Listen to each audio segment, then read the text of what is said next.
Praise the Lord. सभी को जय मसीह की। आप सभी का हम स्वागत करते हैं हमारे इस ऑनलाइन सर्विस में। परमेश्वर ने हमें मौका दिया है कि हम उसकी आराधना और महिमा करें। तो आइए हम गीतों के द्वारा अपने परमेश्वर की स्तुति और महिमा करें। ये वक्त है कि हम परमेश्वर की आराधना में चले। आइए हम परमेश्वर की गीतों के द्वारा महिमा और प्रशंसा करें। सागर से भी गहरा, पर्वत से भी ऊंचा, तारों से भी ज्यादा प्यार है तेरा। सागर से भी गहरा, पर्वत से भी ऊंचा, तारों से भी ज्यादा प्यार है तेरा। प्यार है, तुझसे ही प्यार है। प्यार है, तुझसे प्रभु प्यार है। तुझसे ही प्यार है। प्यार है, तुझसे यीशु। Hallelujah, hallelujah. प्यार है तुझसे। Hallelujah, hallelujah. प्यार है तुझसे। Hallelujah, hallelujah. प्यार है तुझसे। Hallelujah, hallelujah. प्यार है तुझसे। नाम लियो रे, नाम लियो रे, यीशु का मगरकारी नाम लियो रे। नाम लियो रे, नाम लियो रे, यीशु का मगरकारी नाम लियो रे। पाप हरेगा, ताप हरेगा, पाप हरेगा, ताप हरेगा। भवन भवन सुनर मेरा यीशु का नाम, भवन भवन सुनर मेरा यीशु का नाम। नाम लियो रे, नाम लियो रे, यीशु का मगरकारी नाम लियो रे। नाम लियो रे, नाम लियो रे, यीशु का मगरकारी नाम लियो रे। भक्ति वो देगा, शक्ति वो देगा, भक्ति वो देगा, शक्ति वो देगा। भवन भवन सुनर मेरा यीशु का नाम, भवन भवन सुनर मेरा यीशु का नाम। नाम लियो रे, नाम लियो रे, यीशु का मगरकारी नाम लियो रे। नाम लियो रे, नाम लियो रे, यीशु का मगरकारी नाम लियो रे। मुक्ति वो देगा, शक्ति वो देगा, मुक्ति वो देगा, शक्ति वो देगा। भवन भवन सुंदर मेरा यीशु का नाम, भवन भवन सुंदर मेरा यीशु का नाम। नाम लियो रे, नाम लियो रे, यीशु का मगरकारी नाम लियो रे। नाम लियो रे, नाम लियो रे, यीशु का मगरकारी नाम लियो रे। पाप हरेगा, ताप हरेगा, पाप हरेगा, ताप हरेगा। भवन भवन सुंदर मेरा यीशु का नाम, भवन भवन सुंदर मेरा यीशु का नाम। भवन भवन सुंदर मेरा यीशु का नाम, भवन भवन सुंदर मेरा यीशु का नाम। नाम लियो रे, नाम लियो रे, यीशु का मगरकारी नाम लियो रे। नाम लियो रे, नाम लियो रे, यीशु का मगरकारी नाम लियो रे। Hallelujah, hallelujah, hallelujah. प्रशंसा और आदर परमेश्वर प्रभु हम आपको देते पिता परमेश्वर प्रभु जी। वो तेरी महिमा, तेरी प्रशंसा, तेरी आदर करते पिता परमेश्वर प्रभु जी। तेरा नाम ऊंचा परमेश्वर प्रभु जी। ओ सचमुच परमेश्वर तेरे नाम में मुक्ति पिता परमेश्वर प्रभु जी। ओ सचमुच परमेश्वर तुझमें परमेश्वर पर जय है पिता परमेश्वर प्रभु जी। ओ परमेश्वर प्रभु जी तेरी महिमा, तेरी प्रशंसा करते पिता परमेश्वर प्रभु जी। Hallelujah, hallelujah. प्रशंसा हो पिता, हालेलुया। स्तुति हो पिता परमेश्वर। स्तुति आराधना ऊपर जाती है, आशीष लेकर नीचे आती है। स्तुति आराधना ऊपर जाती है, आशीष लेकर नीचे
परमेश्वर प्रभु जी, हम आपके पास आते पिता परमेश्वर प्रभु जी, वो महान सर्वशक्तिमान परमेश्वर प्रभु जी, तू जो सारे प्रश्नों का उत्तर देने वाला परमेश्वर प्रभु जी, हम आपके पास में आते पिता परमेश्वर प्रभु जी, वो अनुग्रह कीजिए पिता परमेश्वर हमारे देश पर पिता परमेश्वर प्रभु, वो परमेश्वर प्रभु अपनी दया को परमेश्वर दीजिए पिता परमेश्वर प्रभु, दया कीजिए पिता परमेश्वर प्रभु कि हमारा देश परमेश्वर प्रभु जी तुझमें शांति को प्राप्त करे पिता परमेश्वर प्रभु, वो दया कर पिता परमेश्वर हमारे देश में जो कुछ भी संकट है परमेश्वर यीशु के नाम में वो खत्म हो जाए पिता परमेश्वर प्रभु जी, हम आपसे मांगते पिता परमेश्वर हमारे देश पर अपने आशीष भरे हाथों को बढ़ाइए पिता परमेश्वर प्रभु, वो महान खुदा प्यारे परमेश्वर प्रभु जी, हमारे कलीसिया में अपनी बेदारी को भेज पिता परमेश्वर प्रभु, वो अनुग्रह कीजिए सामर्थ्य परमेश्वर प्रभु जी कि लोग तुझे पहचान पाए महान परमेश्वर प्रभु जी, अनुग्रह कीजिए पिता परमेश्वर प्रभु कि लोग तेरे नाम को परमेश्वर प्रभु जी पूरी गहराई के साथ परमेश्वर प्रभु जी पहचान पाए और परमेश्वर प्रभु तुझमें और भी पक्के विश्वासी होने पाए पिता परमेश्वर प्रभु, वो अनुग्रह कीजिए पिता परमेश्वर प्रभु जी, अपनी महिमा अपनी प्रशंसा के बनाइए पिता परमेश्वर अपने कलीसिया को पिता परमेश्वर प्रभु, वो खुदा प्यारे परमेश्वर प्रभु जी हर एक बातों में तेरा नाम ऊंचा हो परमेश्वर प्रभु जी, वो अनुग्रह कीजिए सामर्थ्य परमेश्वर प्रभु, अपने प्रेम को परमेश्वर प्रभु सारी दुनिया में फैलाइए पिता परमेश्वर प्रभु जी, वो परमेश्वर प्रभु तेरी महिमा तेरी प्रशंसा तेरी आदर हो पिता परमेश्वर प्रभु जी, वो महिमा और प्रशंसा के योग्य परमेश्वर प्रभु जी, सारा आदर प्रशंसा आपको देते हुए यीशु के मीठे नाम में इस प्रार्थना को मांगते हैं, आमीन। ये वक्त है कि हम परमेश्वर के वचन को सुने और अपने हृदय और अपने मन को हम तैयार करें और परमेश्वर का वचन हम सभी के जीवन में कार्य करे। सभी को जय मसीह। आज के सुबह में मैं आप सभी के साथ होकर के बड़ी आनंद का अनुभव प्राप्त करता हूं। परमेश्वर के पुत्र यीशु मसीह के नाम में आप सभी का स्वागत करता हूं। और बीते सप्ताह मैंने आपसे जो बातचीत किया था वो विषय कैसा अनोखा था, और मैंने आपसे जो बातचीत किया था वो इस बात को दर्शाता है कि परमेश्वर का वचन जीवनदायी है और जीवन देने वाला वचन उस परमेश्वर के पास है। लेकिन आज मैं चाहता हूं कि हम और आप जो विषय हम बात करने वाले हैं या जिस विषय को मैं आपसे बांटने पर हूं वो विषय है संदेह नहीं विश्वास करें। शक करने की आवश्यकता नहीं है लेकिन विश्वास करने की आवश्यकता है। संदेह विश्वास को कमजोर बना सकता है। प्रिय, हिचकिचाहट और अनिश्चित संदेह करने वाले की विशेषताएं हैं। हिचकिचाहट और अनिश्चय संदेह करने वाले की विशेषता है। याकूब कहता है ऐसा मनुष्य परमेश्वर से कुछ प्राप्त करने की चाहत न रखे। ऐसा मनुष्य यह समझे कि मुझे प्रभु से कुछ प्राप्त होगा या कुछ मिलेगा। परंतु अच्छा मसीही भी संदेह में पड़ सकता है। जब वह किसी आलोचक की बात सुनता है तो पूछता है क्या बाइबल वास्तव में सच्ची है। प्रार्थना का उत्तर पाने के समय वह घबरा कर पूछता है क्या परमेश्वर है, क्या वह वास्तव में प्रार्थना का उत्तर देता है। जब वह अपने पाप व अभिलाषा का सामना करता है तो पूछता है क्या परमेश्वर ने सचमुच मेरा उद्धार किया है। संदेह की प्रवृत्ति होते हुए भी हम उत्साहित हो सकते हैं कि सच्चा संदेह हमें दृढ़ विश्वास और महान समर्पण के लिए अगुवाई देता है।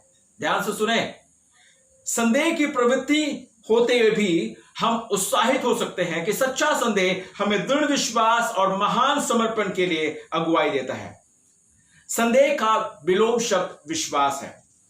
याकूब ने घटिया परीक्षा में पड़े व्यक्ति को उत्साहित किया कि वह परमेश्वर से मांगे और विश्वास से मांगे। याकूब की पुस्तक उसके 1 अध्याय उसके 5 और 6 पद को जब आप पढ़ेंगे तो परमेश्वर का वचन कहता है, परमेश्वर दास कहता है कि परमेश्वर से हम विश्वास से मांगे। हमें याद रखना चाहिए कि संदेह शैतान का एक प्रभावशाली हथियार है। उसने हव्वा को प्रश्न पूछकर संदेह में डाल दिया था, क्या सच है कि परमेश्वर ने कहा। उत्पत्ति की पुस्तक उसके 3 अध्याय उसके 1 पद को आप अगर पढ़ें तो वहां पर शैतान ने हव्वा से यह सवाल किया था, क्या सच है कि परमेश्वर ने ऐसा कहा। जिस स्थान पर हम दुर्बल होते हैं वहीं पर संदेह के हथियार से वह हम पर आघात करता है। आत्मिक आज्ञा उल्लंघन, असफलता, निराशा, बीमारी और बुढ़ापे का भय हम में संदेह उत्पन्न कर सकता है।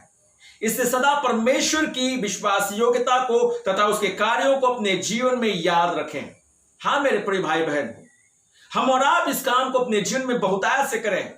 इससे सदा ऐसा करें कि परमेश्वर की विश्वास योग्यता को तथा उसके कार्य को अपने जीवन में याद रखें। परमेश्वर के वचन के अनुसार जीवन व्यतीत करें। परमेश्वर की प्रतिज्ञाओं पर भरोसा रखें। परमेश्वर का वचन कहता है, धन्य है वे जिन्होंने बिना देखे विश्वास किया है।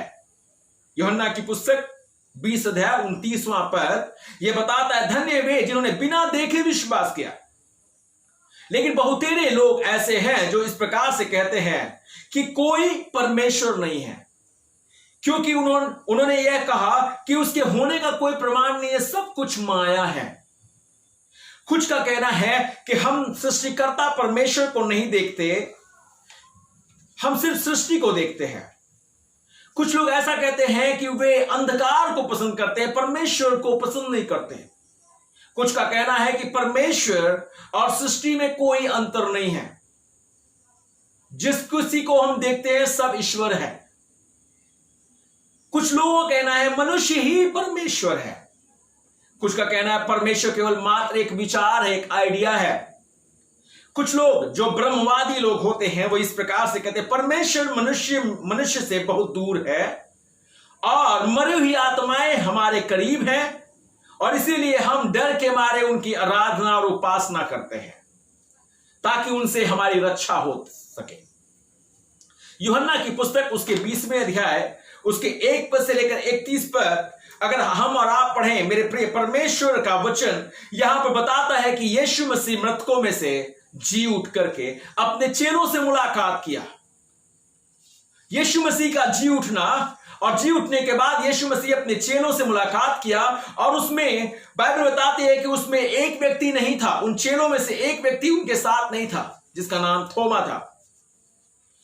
बाइबल बताती है कि थोमा एक महान चरित्र है। थोमा एक साहसिक व्यक्ति के रूप में नहीं दिखाई देता, लेकिन वह स्वभाव से ही निराशावादी जन था। इसमें कोई संदेह नहीं कि वह यीशु से प्यार करता था। वह यीशु को इतना प्यार करता था कि वह उसके साथ यरूशलेम में मरने के लिए जाना चाहता था, जबकि और चेले जाना नहीं चाहते थे, जो यूहन्ना की पुस्तक 11 के 16 पद में मिलता है। बहुत सारे लोग ऐसे हैं जो यीशु मसीह से प्यार करते हैं, यीशु मसीह के लिए मरना चाहते हैं, लेकिन अभी भी अपने जीवन में संदेह के पुतले बने हुए हैं। मसीहत का प्रमाण यह है कि यीशु मसीह क्या कर सकते हैं। निश्चय दिलाने के लिए शब्द कम पड़ सकता है, लेकिन कार्य करने वाले परमेश्वर पर कोई विवाद नहीं हो सकता। यह एक साधारण सी सच्चाई है कि परमेश्वर की सामर्थ्य ने एक डरपोक व्यक्ति को बहादुर, एक संदेही मनुष्य को विश्वासी तथा एक स्वार्थी मनुष्य को परमेश्वर का दास बना दिया। हालेलुया। इतिहास में बार बार यह बात आती है कि यीशु ने बुरे मनुष्यों को भला मनुष्य बनाया। आमीन। परमेश्वर की स्तुति हो। यूहन्ना की पुस्तक उसके 11 अध्याय उसके 1 पद से लेकर 16 पद को अगर आप पढ़ें तो वहां पर एक घटना है जिसमें एक परिवार है जहां पर 2 बहनें हैं, मरियम और मार्था, और उनका भाई लाजर बीमार है। और जब बीमार हुआ तो उन्होंने अपनी कथनी को यीशु मसीह के पास भेजा, और यीशु मसीह ने जब सुना तो उन्होंने कहा ये बीमारी इसलिए नहीं आई है ताकि उसकी मृत्यु हो, ये इसलिए आई है ताकि परमेश्वर की महिमा हो। लेकिन उसके बाद प्रभु यीशु मसीह जब अपने चेलों से बातचीत कर रहे थे और तभी उन्होंने कहा कि चलो हम यरूशलेम को चलें, तो उसके चेले लोग उसे भरमा रहे थे, उसे कह रहे थे प्रभु उस जगह में आप फिर से जाएंगे जहां पर लोग आपको पत्थरवाह करना चाहते हैं। उन्हीं में से एक चेला जिसका नाम थोमा था, वो चेला अकेला उस समय यीशु मसीह के सामने बोलता है। सारे लोगों की आवाज बंद है, लेकिन वो चेला जिसका नाम थोमा था उसने बोला आओ हम उसके साथ मरने को चले। यह हम हर एक मसीह के लिए एक विश्वास योग्य या विशेष उत्तरदायित्व को दर्शाता है कि हम सारे उसके सामर्थ के काम के प्रमाण को जीवित ठहराएं। किसी भी व्यक्ति को इस बात से शर्मिंदा होने की जरूरत नहीं है कि वह डरपोक है। डरना हर एक इंसान की फितरत है। हर एक इंसान कुछ न कुछ से डरता है, लेकिन डरने का मतलब यह नहीं कि हम शर्मिंदा हो, परंतु हमें उस बात से डरने की जरूरत है या उस बात के लिए शर्मिंदा होने की आवश्यकता है कि जो बात हमें करने के लिए मालूम है कि हम उसे कर सकते हैं और हम नहीं करते हैं, और कुछ बातें जो हमें और आपको रोकती हैं उसके चलते हमें शर्मिंदा होने की आवश्यकता है। हमें मालूम है सच क्या है, हमें मालूम है कि यीशु मसीह कौन है, हमें मालूम है कि वो क्या कर सकता है, लेकिन मेरे प्रिय अगर हम और आप उसके सत्य को अपने जीवन में लेकर के चुपचाप पड़े हुए हैं तो यह शर्मिंदगी का विषय है।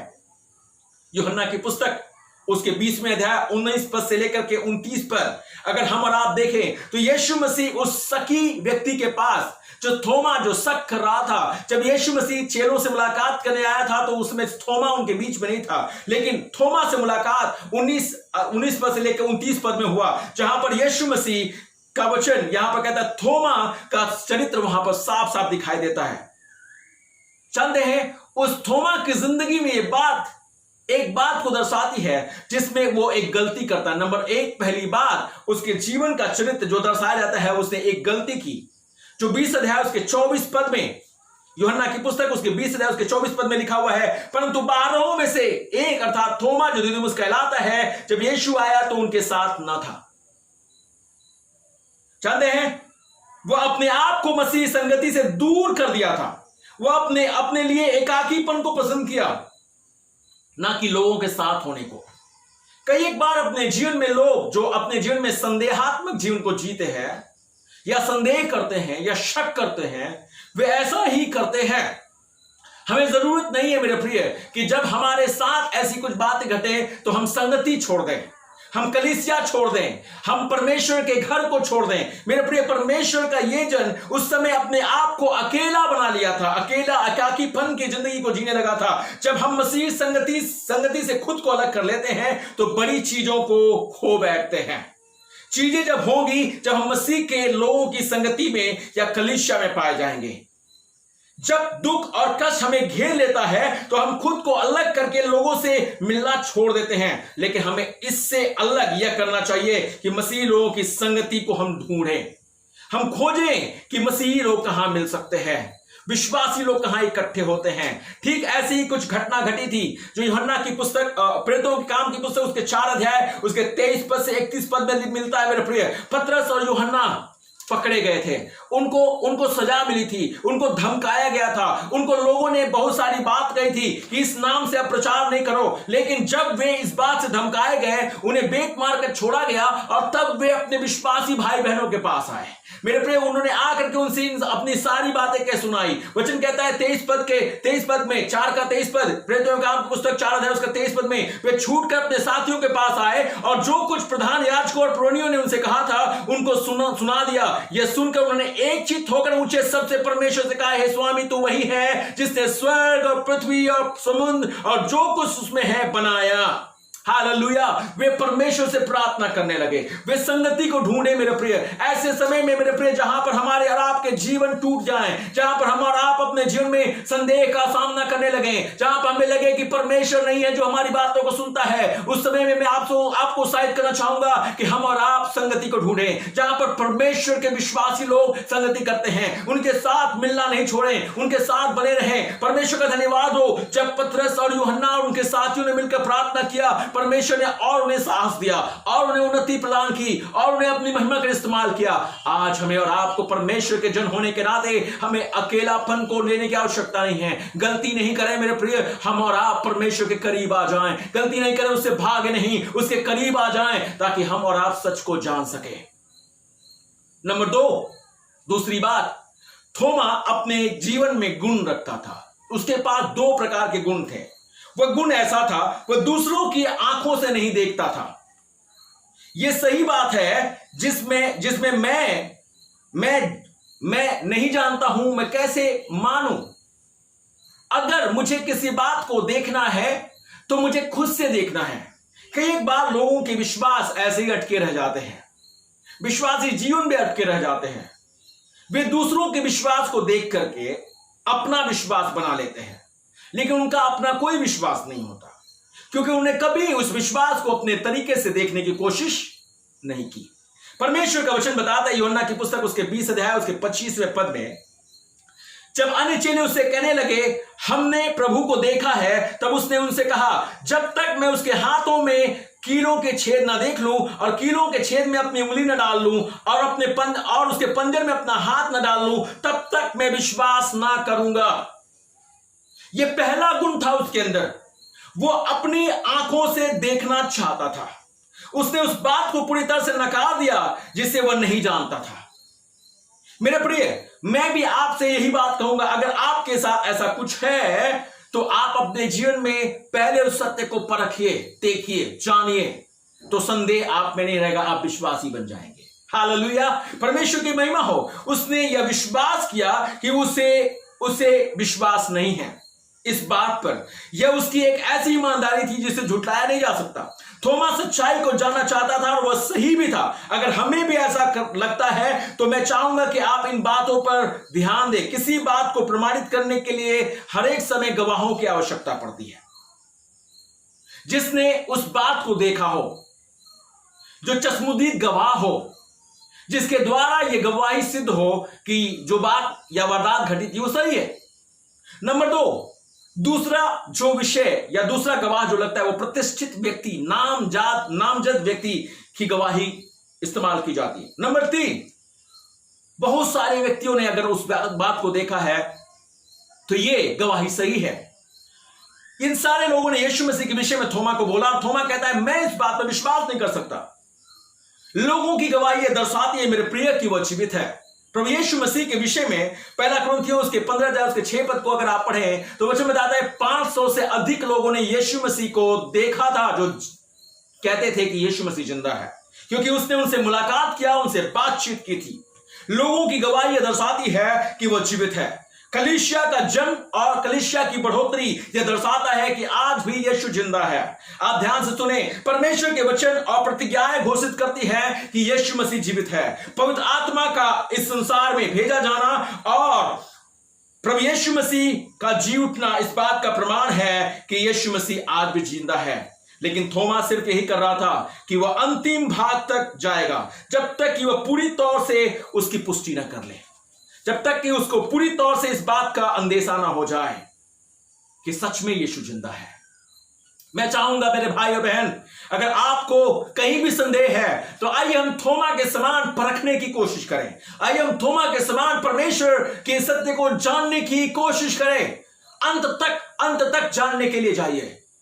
थोड़ा सा जानकारी, लोग यूं कहते हैं अध जल गगरी छलकत जाए, भरी गगरिया चुप पे जाए। अगर हमारे और आपके जीवन में थोड़ा सा ज्ञान होगा, थोड़ी सी जानकारी होगी तो दिक्कत पैदा करेगी। लेकिन जब हम सत्य को पूरी तरह से जानेंगे तो यह हमारे लिए बड़ी आनंद का कारण होगा। दूसरा गुण जो थोमा में था वो ये था, जानते हैं, वह सच को खुद से जानना चाहता था। वह खुद ही की आंखों से देखना चाहता था कि यह बात सही है। 20 अध्याय यूहन्ना की पुस्तक उसके 26 से लेकर 28 पद मैं आपके लिए पढ़ूं। उसमें लिखा हुआ है, 8 दिन के बाद उसके चेले फिर घर के भीतर थे और थोमा उनके साथ था और द्वार बंद थे। तब यीशु आया और उनके बीच में खड़े होकर कहा, तुम्हें शांति मिले। तब उसने थोमा से कहा, अपनी अंगुली यहां लाकर मेरे हाथों को देख और अपना हाथ लाकर मेरे पंजर में डाल और अविश्वासी नहीं परंतु विश्वासी हो। यह सुन थोमा ने उत्तर दिया, हे प्रभु, हे मेरे परमेश्वर।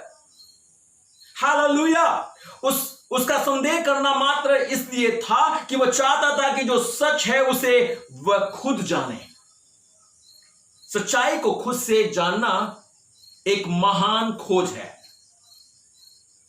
और परमेश्वर हमारा प्रभु चाहता है कि हर एक लोग उसकी सच्चाई को ढूंढे, उसकी कमी निकालने के लिए नहीं, उसमें उसके द्वारा वाद विवाद करने के लिए नहीं, परंतु सच के द्वारा जानकारी को प्राप्त करके जीवन प्राप्त करने के लिए।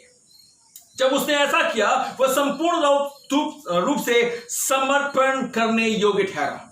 इसके पहले उसे मानना बड़ा मुश्किल था, लेकिन जब यीशु मसीह के साथ उसकी मुलाकात हो गई तो उसने यूं कहा, हे मेरे प्रभु, हे मेरे परमेश्वर। उसने उस दिन जब यीशु मसीह को अपनी आंखों से देखा, मेरे प्रिय, उसने अपना पूरा समर्पण यीशु मसीह के लिए दे दिया। वो शक में नहीं रह गया था, संदेह में नहीं रह गया था, अब उसका संदेह विश्वास में बदल गया था। हालेलुया। परमेश्वर की स्तुति हो, परमेश्वर की बड़ाई हो। मेरे भाई और बहन, मैं चाहता हूं कि हम और आप संदेह में नहीं रहें, विश्वास करने वाले बन जाएं। हालेलुया, परमेश्वर की स्तुति हो। ठीक उसके बाद थोमा की जिंदगी के विषय में थोड़ा कुछ और मैं बताऊं। थोमा यीशु का दास बन गया। थोमा एक बहुत अच्छा कारपेंटर था, वो बहुत बढ़िया बढ़ई था और यीशु ने उस थोमा को अबनेस नाम के एक भारतीय व्यक्ति को बेचा, जो एक बढ़ई को खोजते हुए, बढ़ई की चाहत रखते हुए यरूशलेम पहुंचा था। और जब उसे बेचा गया तो उस समय थोमा ने कहा, मैं एक यहूदी हूं, मेरी भाषा और मेरा रख रखाव, मेरा चाल चलन सब अलग है, मैं कैसे भारत में जाकर के जीवन यापन करूंगा और कैसे मैं वहां पर जाके काम काज करूंगा।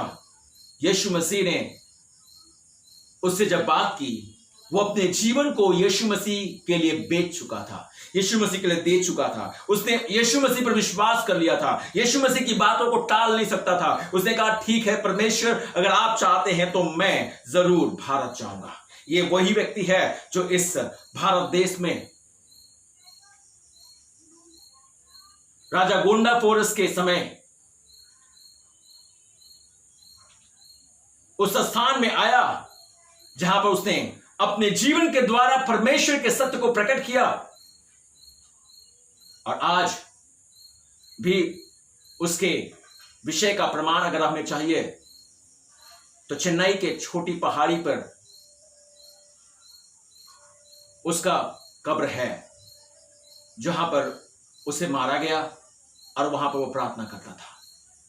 मेरे प्रिय भाई बहन, एक व्यक्ति जिसने कभी शक किया था, एक व्यक्ति जिसने कभी संदेह किया था, एक व्यक्ति जो मानने को तैयार नहीं था, जब उसके जीवन में ये बात समझ में आ गई और जब उसने सत्य को समझ लिया, उसने अपना जीवन परमेश्वर के सौंप दिया। वह एक ऐसा पुरुष था जो खुद से पुष्ट होना चाहता था, और जब निश्चय हो गया तब उसने अपने प्रभु की आज्ञा को पूरी करने के लिए अपनी अंतिम दूरी को भी तय किया।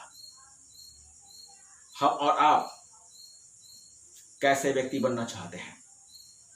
क्या एक संदेही या एक विश्वासी?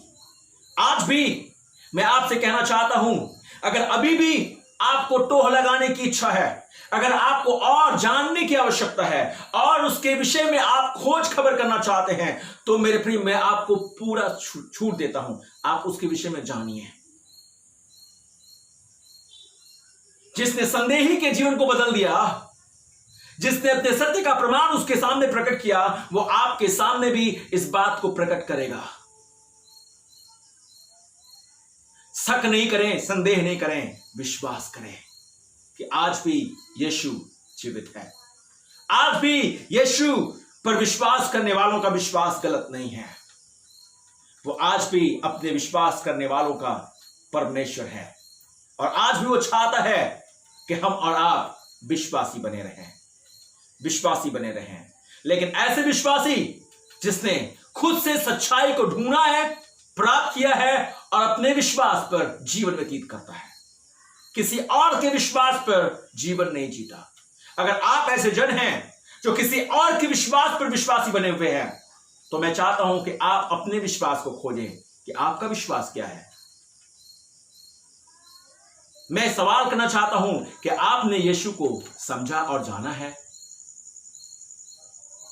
क्या आपका विश्वास यीशु पर है और आप यीशु को प्रभु और परमेश्वर करके पुकारते हैं, या अभी भी आपके अंदर संदेह है?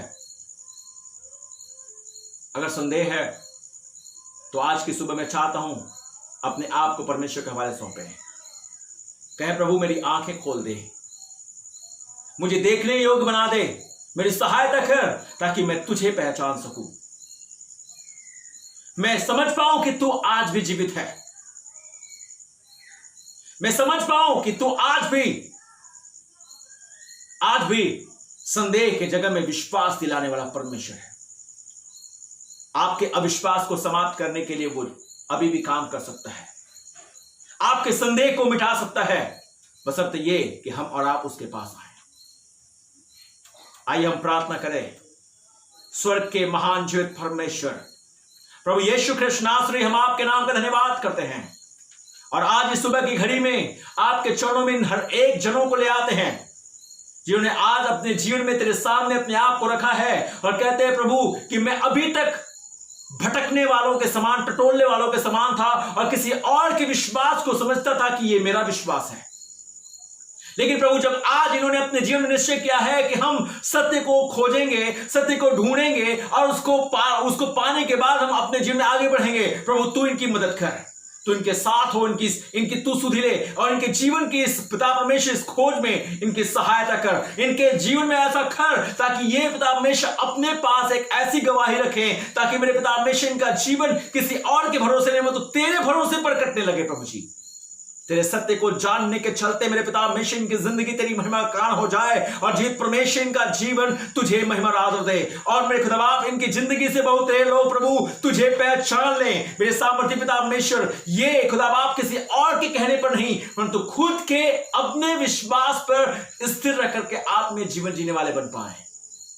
शांति के परमेश्वर अपने लोगों को शांति दे, अपने लोगों को साथ दे, अपने लोगों की सुधि ले प्रभु जी। और अभी भी कोई ऐसा है जो अपने जीवन में संदेही है, जो कहता है मेरी जिंदगी में कुछ नहीं हो सकता, कुछ भी नहीं हो सकता, मेरे स्वामी आज उनके जीवन में अपने कार्य को करके अपने सत्यता को प्रमाणित कर। जिस प्रकार से तूने थोमा के सामने प्रस्तुत किया था, जिस प्रकार से अपने चेलों के सामने प्रस्तुत किया था, जिस प्रकार से तूने अपने लोगों के सामने प्रस्तुत किया था, अपने लोगों के जीवन में काम करके इनके संदेह को विश्वास में बदल दे प्रभु, क्योंकि तू विश्वास का कर्ता और सिद्ध करने वाला परमेश्वर है।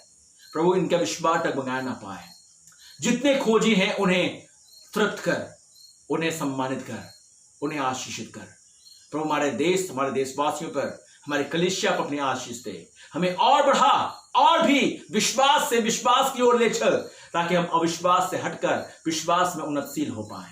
धन्यवाद करते हैं, आपकी महिमा आदर करते हैं, आपको बढ़ाई देते हुए यीशु के नाम से इस प्रार्थना को मांगते हैं। आमीन आमीन। परमेश्वर आप सभी को आशीष दे। सभी को जय मसीह।